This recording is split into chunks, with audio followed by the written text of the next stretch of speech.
Do you want more?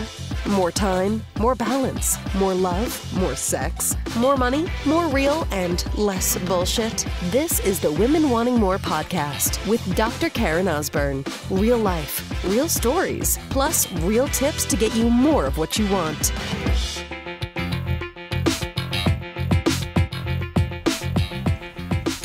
So what does it mean to be a seeker? You know, as I'm listening to more and more spiritual podcasts and reading books, and I hear this word talked about a lot, and I always had heard the word before, and actually I'm gonna get outside and walk. Beautiful day today. And thought, oh man, that's so woo-woo. A seeker, And it never really resonated with me all that much until, I'm gonna stay in the car because it's too loud outside. Until recently. And I'm like, well, what does it really mean to be a seeker, and why is that so important? Well, a seeker to me is someone who is always seeking, searching. A seeker is someone who is open to hearing possibilities. A seeker is someone who is open to hearing truth. A seeker is someone who's like, listen, I don't know anything. The moment that we think that we got it all figured out, we don't know jack shit, sister. Isn't that the truth? That's such an ego state. I'm not saying that you can't, you somehow have to have this humble brags about it and yeah, you're a badass. Yes, you're awesome. Yes, you know a lot of good stuff. Yes, you're smart. Yes, you're brilliant. Yes, you're savvy. All those things. But we cannot be introduced to new ideas if we're so fixed on what we now know to be true, right? Doesn't also mean that we just kind of just like I'm seeing the leaves and little things fly off the trees right now with this breeze that's coming in. We're not just blowing in the breeze with whatever new thought or paradigm comes in, or someone says something. We go, oh, so that thing. Oh, so that thing. I used to lovingly refer to some patients in our office as healthaholics. And what I mean by that is there were some that they would just be looking for the next new thing. And so they would be under the guise often of people that were interested in natural health and really listen to their body. But it would just be, they would come in the office and they would martyrize us, put us up on this pedestal. And then you can start to see the slow breakdown of well, I don't know, what's this? What do you think of this new thing, the shark cartilage? What do you think of that? I'm like, I don't really know a whole lot. I just know this. And I think I'm going to do that now. This is not working for me anymore. Okay. And it would be on the next thing. So they would kind of ping pong to whatever was happening, whatever the latest fad was, the new thing that was found in the rainforest, whatever, right? New trend. And they would just go there. So I'm not saying to do that. It's still important that, you were grounded in your values and your belief system. But to be open to seeing things differently. This is growth and expansion. Right? A seeker is about, how can I expand more? How can I show up more loving? How can I be more understanding? How can I love myself more? How can I show more compassion? Who do I need to show up as right now? What is needed in this moment? A seeker. A seeker. And a seeker is constantly on that quest, on that path. It doesn't end. There's just different layers to it, right? Different levels. What is that next level of expansion to reach to? I had a picture come up in Facebook. Obviously, if you're on Facebook, the Facebook timeline, the memory stuff, and you get these pictures, especially if you have kids, you're like, oh my God, One from 3 years ago, we were in Alberta at the time.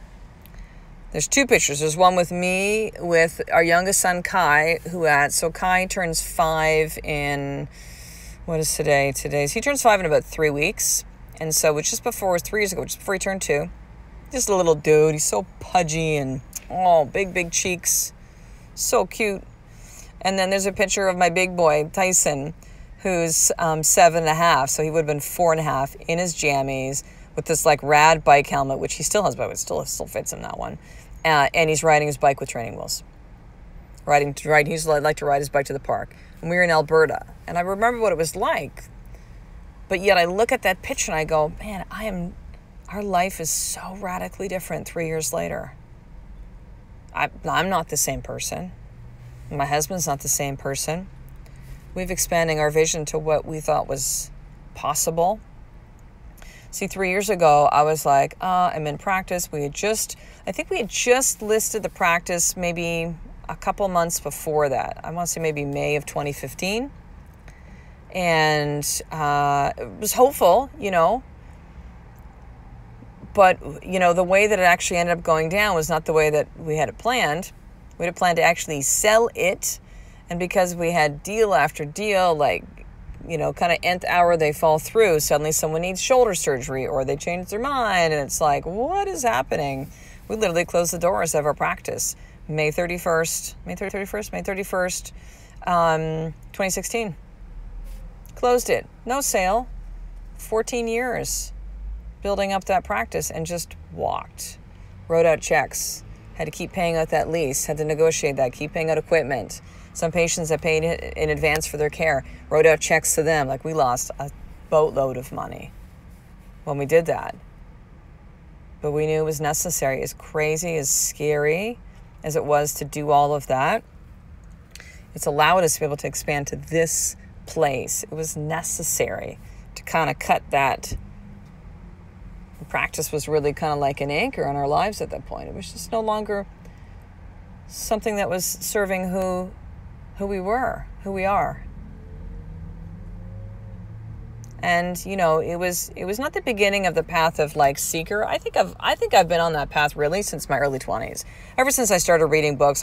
Read the book, The Celestine Prophecy. I was probably about 24 years old. Blew my mind. The first kind of understanding of like, something bigger. Things having an order to the universe. Seeker. When you're on the seeker's path, it's like the world becomes this like beautiful playground of like, wow, like that's so cool. Where you're going to feel things in a big way. High highs, low lows, joy, happiness, sadness, pain. I think when you choose to become a seeker, this is the true human experience. It's feeling all these things. It's experiencing so many things. It's being open to so many things. A seeker. And when you're closed, and there's a lot of things that are going to close you off to this. You might be listening to this right now. You're like, oh my God, where's the fuck this, fuck that, Karen? Where's the like, in my face, Karen? I want that girl. Yeah, that girl's still me. But I'm going to have you consider that a lot of those kind of things, so like anger and fear, and by the way, fear is just a disguise for all these things. Anger, rage, frustration, overwhelm, blame, shame, guilt. When you live in those spaces a lot of your day, you will not be open. You're closed. You're closed because you've already decided. These people did these things to me. This is how it's always going to be. This is the way that I was raised. Life is unfair to me. And I say this without judgment, sister, whatsoever, because like I've been there, man. I can still go there. But what I found, if I'm a use an Oprah-ism, what I know to be true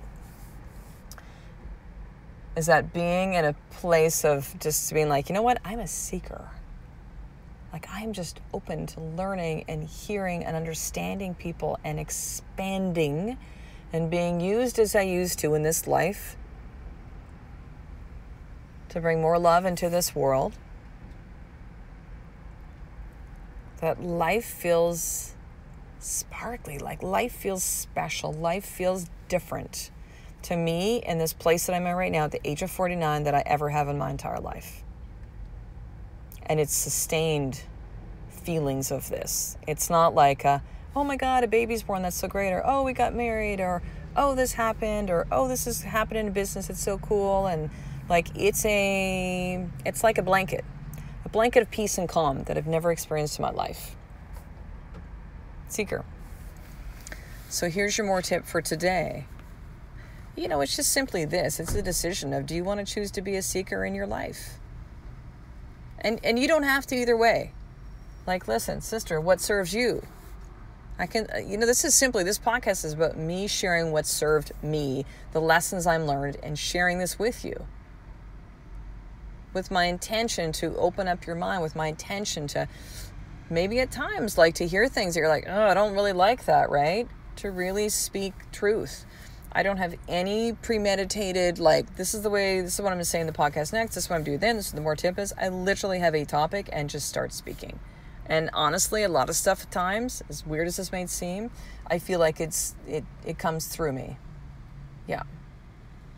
Like this right now. Like to say what I'm saying right now. Seeker. So will you choose to be a seeker, sister? It's up to you. But that's simply it. You can decide today, you know what? I'm going to be open. You know what? I don't know it all. You know what? I don't have all the answers, and that's okay. You know what? If I just empty the book, like the how I think the world is this way, and I'm simply open. I don't have to jump ship to the other side, if you will. Like if you just are stuck into this, nope, people are mean, the world is fucked, like I've been done over, like nope. Cool. Just be open. Like just consider it. You don't have to go to there if you're not ready or don't want to. It needs to be authentic, right? It's got to be real. Listen, I wasn't ready to have this conversation 6 months ago. No way in hell.